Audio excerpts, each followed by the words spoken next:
Firstly, it's wonderful to come to Kolkata and perform on the 25th at Kalamandir. I have been to Kolkata many times, but Kolkata has had a very strong South Indian Carnatic population. So what usually happens is we perform in the Sabha, which is organized by the South Indian population, and the audience is mainly the Sabha going people, which is again the South Indian population.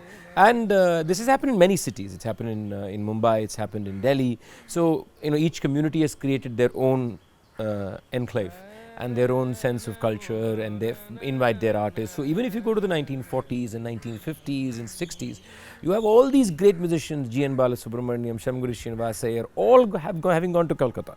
But the Bengalis probably didn't even know they came and went, because these concerts happened in the places where you had a lot of South Indians who had originated from Tanjore or from Palghat. And what we don't know is many of them also are the people who probably returned from Burma, from Myanmar. So many of them walked their way from Myanmar, Burma to Kolkata. Some of them came all the way south, but many families, South Indian families who were interested in Carnatic music, settled in Kolkata. And therefore, there has been a culture of Carnatic music in Kolkata, and I think the people in Kolkata should know. So there's been a culture. There's been music schools in Kolkata, and I knew this wonderful musician, musicologist and teacher from whom I too learnt a few composition, Kolkata Krishnamurti. He lived in Kolkata for years and then moved to Chennai much later. So there are these pockets of very serious Carnatic South Indian listeners, musicians, music learners who have always been there. And interestingly, Kolkata also has a longer connection to Muthuswami Dikshitar, one of the most important composers in the Carnatic firmament. And Muthuswami Dikshitar's direct disciples, descendants, one of the person was Ambi Iyer, and he lived in Kolkata. And he is a direct Sishya Parampara of Muthuswami Dikshitar. He knew one of the rarest compositions. In fact, they used to hold, I don't know whether they still do, a Dikshitar festival in Kolkata, and I have come as a much younger musician and performed and met him, gone to his house. He was teaching Veena, he was teaching music. So Kolkata has not just a listening culture, but it has a training culture, it has a musician culture, and it has an historical connection to Carnatic music. But it's remained within that set of people, those groups of people.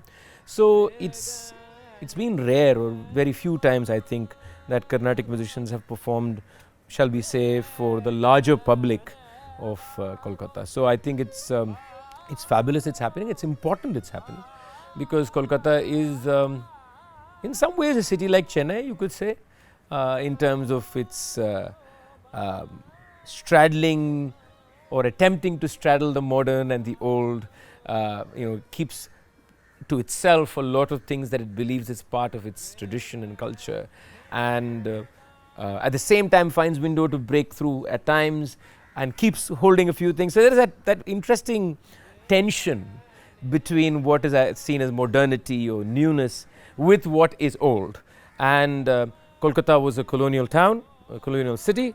Chennai was, Madras then was the most important colonial city in this part of the British Empire. So there's a lot of connection between Madras as an idea and Kolkata as an idea, and that's why this cross-pollination is, I think, essential for the art, for the communities, to begin contact, begin conversations, and you don't need to know this music. In this whole thing, we always think, many of these limitations also because we believe, I don't know anything about it, I'm not going to understand it.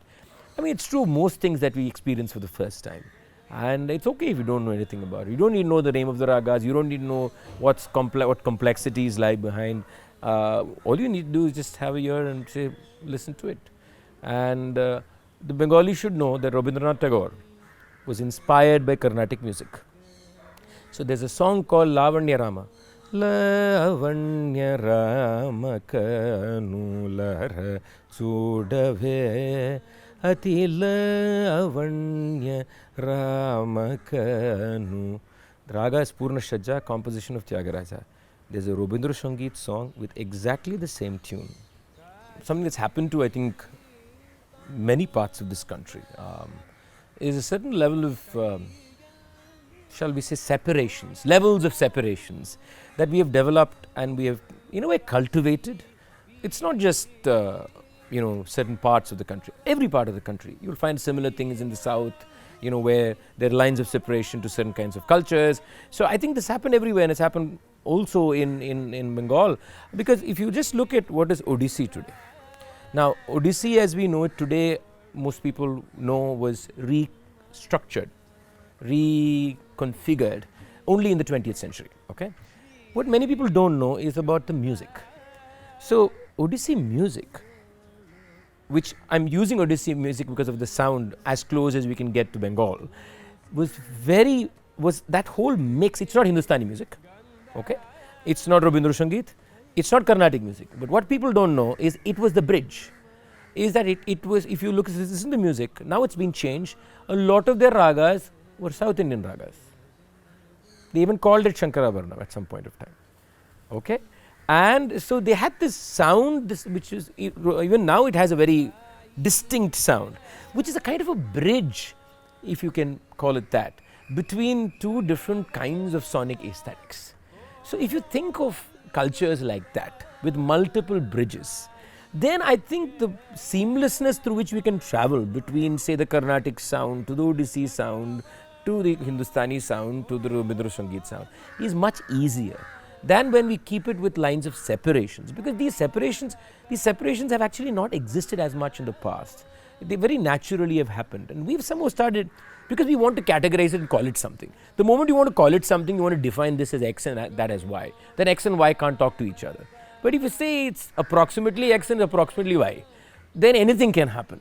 So I think that's one of the things that we all need to think about, because Kolkata has such an incredible tradition of Hindustani music, of Rabindra Sangeet. I'm a great lover of Rabindra Sangeet. So, and of ball music. I mean, how can we forget all the sounds that are there?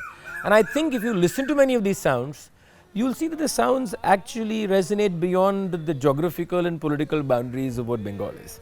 And therefore, actually, honestly speaking, the Carnatic sound is not alien to Bengal. The Carnatic sound is there if you just look for it, as much as I'll find other sounds in what I call the Carnatic.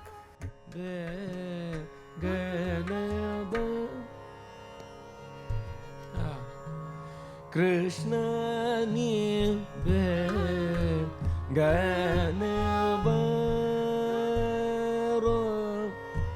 Krishna ni Krishna ni Krishna ni Gaya